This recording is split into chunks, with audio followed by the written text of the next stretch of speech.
Hello, hi, welcome to my channel. My name is Reese and I talk about books and writing. And today, also for a few minutes, a movie. I'm reviewing the book Atonement by Ian McEwan, and I'll also talk a little bit at the end of this video about the 2017 film adaptation. If you haven't heard of this book before, Atonement is the story of a young writer, Bryony, and how she comes of age amidst two key events, World War II and the lead up to World War II. And that's kind of the backdrop of this story, the time setting. And then the second key event is an action of hers, something that she does that profoundly changes her life and the lives of the people around her. The book is split into 3 parts, and there is a denouement as well. Genre-wise, I've seen it described as literary fiction, a Bildungsroman, which is like a coming-of-age story, and postmodern fiction, among a few others. It was published in 2001. How are you supposed to say that? Published in 2001, and also shortlisted for the Booker Prize that year. I like to start my reviews with my first impression of the book before I've even read it. And I saw the movie before I read the book, but it's probably been about 15 years.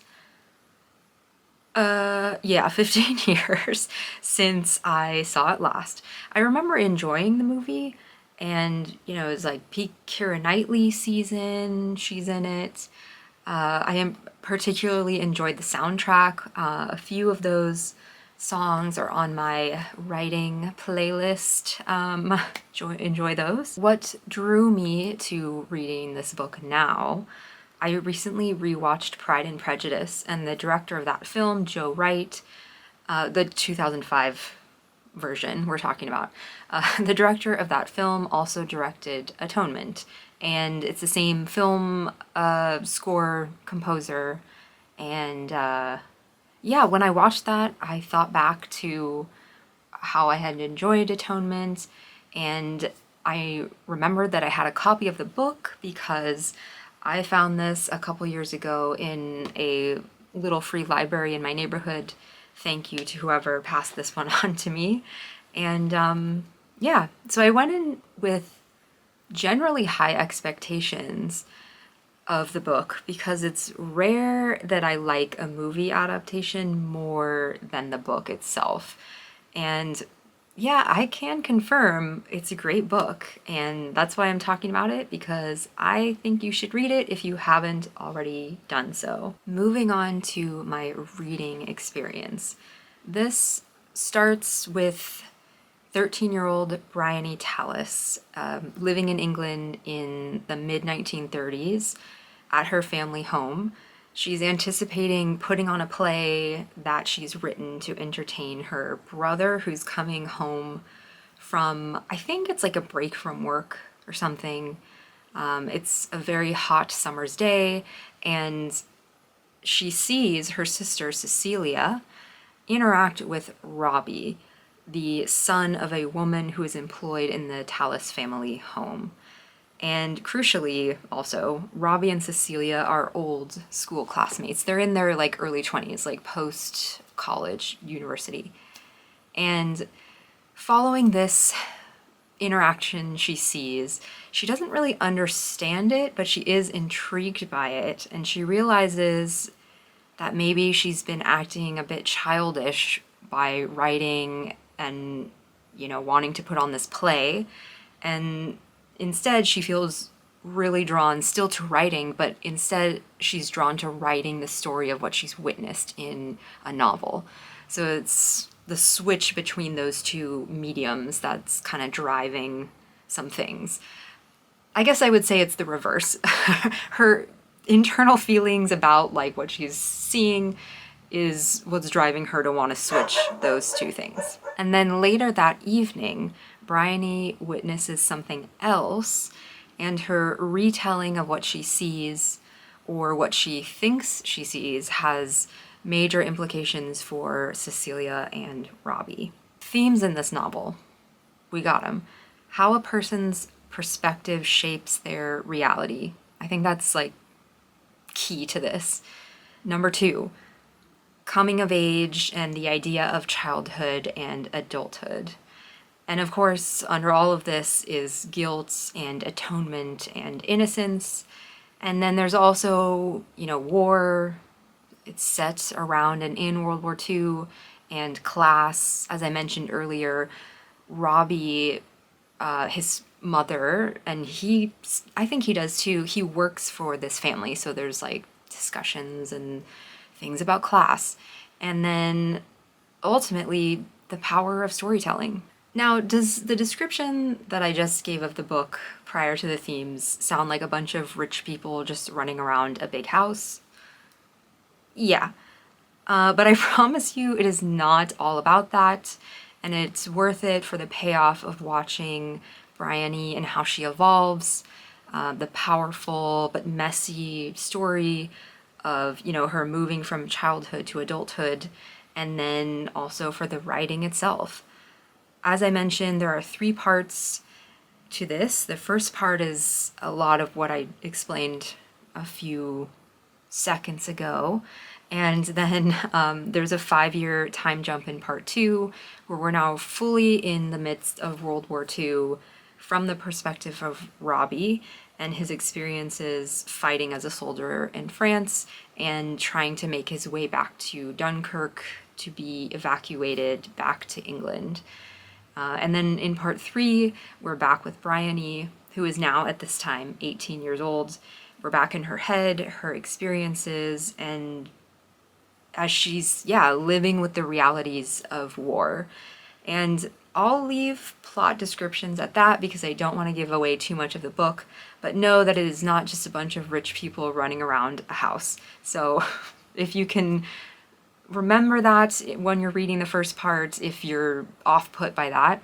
I wasn't, but I read in a couple reviews online that people were like, oh, this is just like silly, Anyways, yeah, I promise you it's worth it. I also read a negative review that was talking about how the characters, some of the characters come across as one note. And I can see that, but, and this is, I guess, a mild spoiler what I'm about to say, if you've read any interviews with the author, or if you go past like the first page of Google results, you might come across this spoiler that I'm about to say, but go ahead and skip ahead to whatever timestamp I'm putting here. Okay.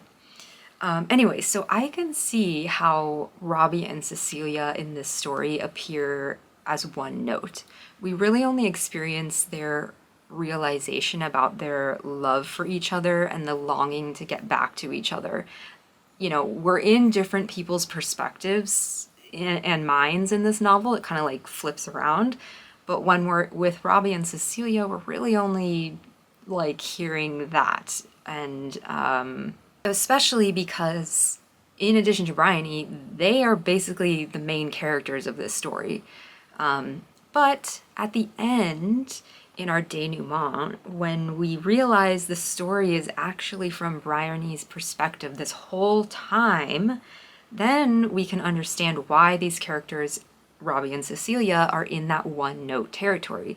Because really this whole story is from Bryony's perspective. And so if we remember, like, this is a story above a story, and it's like all about her perspective of these events, I think ultimately it just supports the novel that they are a little one note. Personally, I didn't think it was so like, oh God, but I understand, having read that review now, reflecting back, like, yeah, okay, I see that. And also for me personally, the delicate way in which we see Bryony grow and change makes it okay, because like there is depth there, even if other characters, Robbie and Cecilia, are a little one note. And that brings us to the writing. I found it wonderfully descriptive.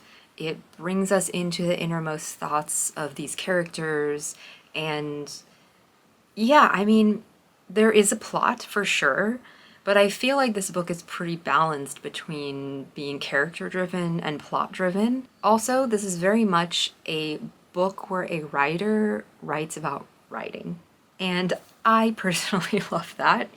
Maybe it's a cliche, maybe it's overdone. I haven't read a ton of Stephen King, but I feel like it's kind of a joke that a lot of his characters are writers.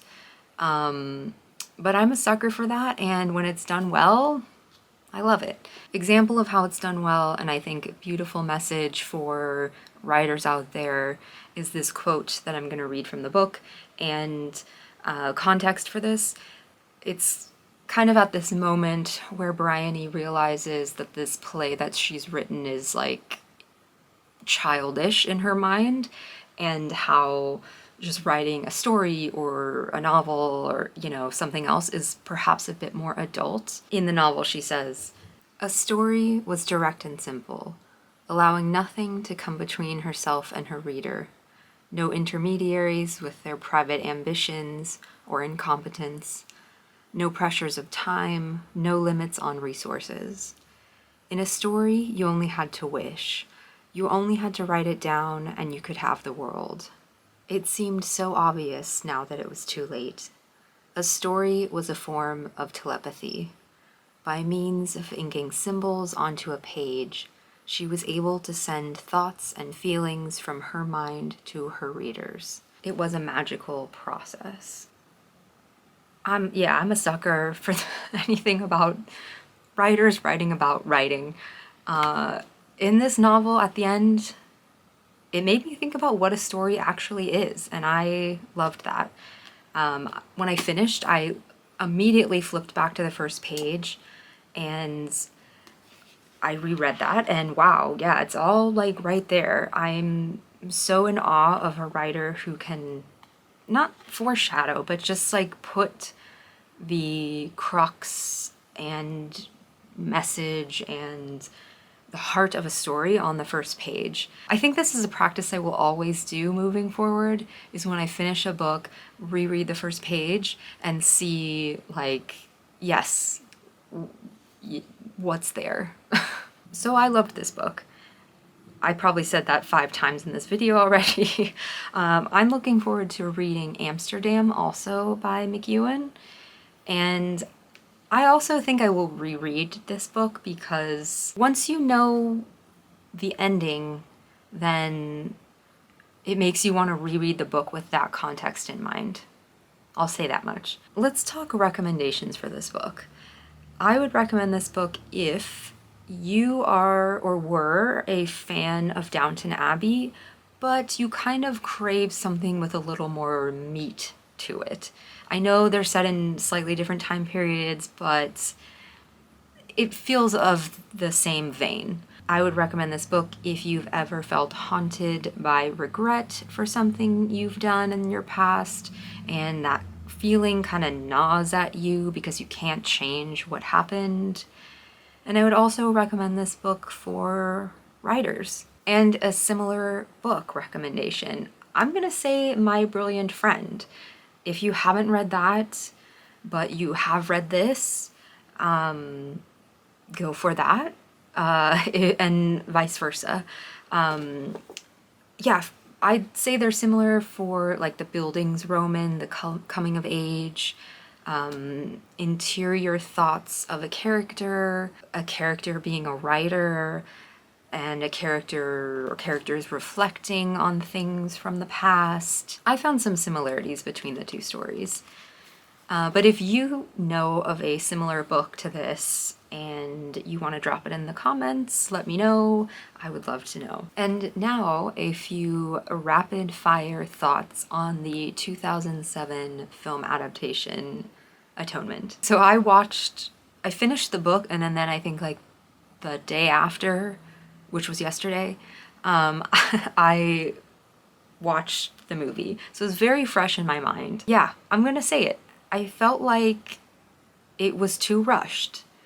Of course, I understand it's a movie, you have to condense things, and like there are things you can do in a book that you can't do in a movie. There are things you can do in a movie that help make things like faster, maybe. That being said, though, I felt like it was a pretty faithful adaptation of the novel, both in terms of like plot and feel and just general vibe. Like I said, the soundtrack is amazing.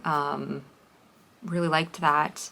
What else do I want to say? Oh, there was a so as I mentioned, it's the same director as Pride and Prejudice, the 2005 adaptation, and there was a shot in Atonement of Robbie like clenching his fist, like the I'll screenshot, you probably know if you know.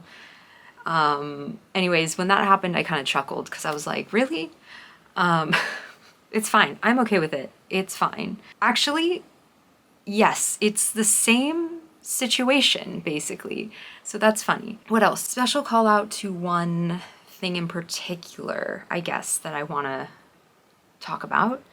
There are a few shots in the film of Bryony when she's young, when she's 13. She's in the Tallis family home and she's walking in the home, and it's like, it feels like a maze. Like, you don't see it from above, but you can see that she's like walking between all these stair banisters and like hallway situations. With the soundtrack, it's like creates a lot of tension, and to me it represented the confusing nature of where she's at that time, like between childhood and adulthood. It's like a maze and she's trying to get from point A to point B, right? Seeing things she doesn't understand. And while in the book, like all of that we hear in her inner dialogue.